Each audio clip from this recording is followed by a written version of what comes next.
Hola, les saluda Alelia Elizondo. Bienvenidos a la edición digital de KRQ News 13 en español. Gracias por unirse a nuestro canal para ver sus noticias por la tarde. El ex compañero de Christopher Smeltzer tomó el tribunal hoy en el juicio por asesinato. Sentado a pies de distancia de su ex compañero, el oficial Andrew Touton se emocionó al recordar aquella noche de febrero, diciendo que ellos pensaron que Antonio Valenzuela estaba armado y que sus vidas corrían peligro. When we went to the ground and I felt his right hand move and manipulate when I was holding his right arm, and I said, "Don't reach," and he yelled out twice. It sounds dumb to say now because it didn't happen, but I was certain I was getting shot. Después de este momento, el fiscal fue rápido en señalar que Touton no se emocionó durante la audiencia preliminar y se escuchó que bromeó con Smeltzer después del incidente en el video de la cámara de cuerpo. Tanto el Estado como la defensa utilizaron cámaras, dibujos e incluso le pidieron a Touton que se levantara y demostrara la posición de todos durante la pelea. Touton explicó que Valenzuela huyó después de una parada de tráfico. Touton dijo que pensó que Valenzuela estaba armado y que estaba tratando de sacar su arma. Touton dice que consideró disparar a Valenzuela en ese momento. Testificó que habría utilizado la misma restricción de cuello vascular. Okay. Why didn't you yourself apply to be an arm? I wasn't in a better position to. If I had been in swap positions, I definitely would have. Touton testificó que después de la pelea, Smeltzer dijo que no hizo la maniobra de VNR correctamente. También dijo que ambos oficiales pensaron que Valenzuela solo estaba inconsciente y no se dieron cuenta que se estaba muriendo. El oficial Touton sigue con la policía de Las Cruces. Dice que fue suspendido por un día por no dar ayuda a Valenzuela. Un ex oficial de la policía de Albuquerque, acusado de violar a una mujer mientras estaba en horas de servicio, permanecerá tras las rejas hasta su juicio.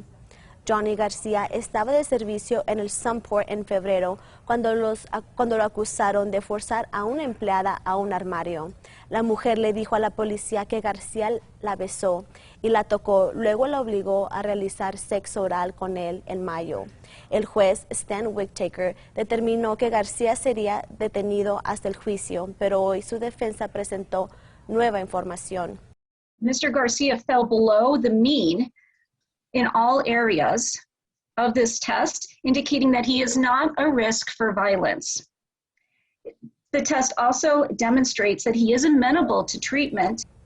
El juez negó la moción, dijo que no creía que la defensa o el plan de tratamiento presentado había abordado sus preocupaciones originales.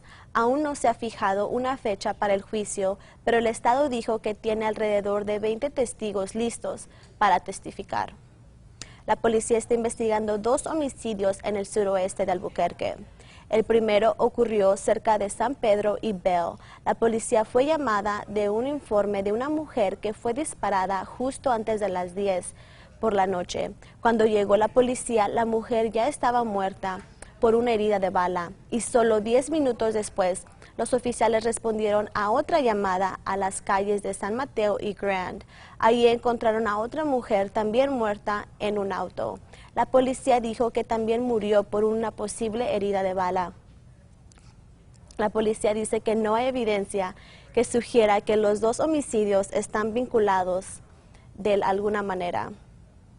Un gran almacén industrial llega al lado oeste de la ciudad, algo que la ciudad y los desarrolladores dicen que es necesario. La instalación del almacén industrial de 150,000 pies cuadrados está cerca de la I-40 y la 98. Titan Development dice que han alquilado 1/3 del espacio y esperan tener el resto alquilado en unos pocos meses. Aún no están divulgando los nombres de las compañías, pero dicen que los negocios utilizarán el espacio para montaje y almacenamiento. We're already seeing users that are very interested in coming into this space for a variety of reasons. El proyecto de $22 millones agregará cerca de 150 empleos en la construcción y podría traer cientos de empleos cuando se llene el almacén. Se espera que el almacén esté terminado en mayo del próximo año. BioPark está de luto por la muerte de uno de sus chimpancés, llamado Thunder. Thunder comenzó a mostrar señales de enfermedad gastrointestinales a principios de julio y resultó positivo para la bacteria Shigella.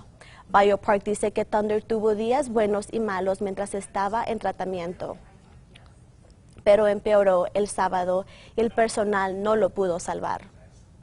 He was an incredible chimp, very playful, always engaging with the other animals, sometimes with the guests. Lots of stories from guests about an amazing experience with a chimp, and it was often Thunder. So he was a very cool animal. BioPark dice que ningún otro animal está mostrando señales de la enfermedad y que están siendo examinados regularmente. Creen que la bacteria que infectó a Thunder fue traída por un animal asintomático dentro de la manada. Simios en el zoológico fueron impactados por la bacteria Shigella en agosto y septiembre del año pasado. La organización benéfica de Petco, Petco Love, otorgó una donación de $10,000 a Animal Humane de Nuevo México. La donación ayudará a la clínica veterinaria de Animal Humane. También brindará servicios veterinarios a bajo costo a los miembros del público que califiquen por sus ingresos. Animal Humane dice que han estado recibiendo donaciones anualmente. And I want to thank them as well as our cashiers up there. That's why we do ask that question after every transaction, and it goes to a good cause such as things like this, where we're able to help all these organizations across the nation. Para recibir las donaciones, Animal Humane New Mexico tiene que llenar una solicitud. Dice que es un proceso competitivo, pero esta no es la primera vez que reciben financiamiento. Y no se les olvide que pueden ver más noticias y pronósticos del tiempo hoy a las 5:16 por Fox New Mexico en inglés. Y así concluimos esta edición digital. Los dejamos con las temperaturas para el resto de la semana y nos vemos en nuestro próximo noticiero.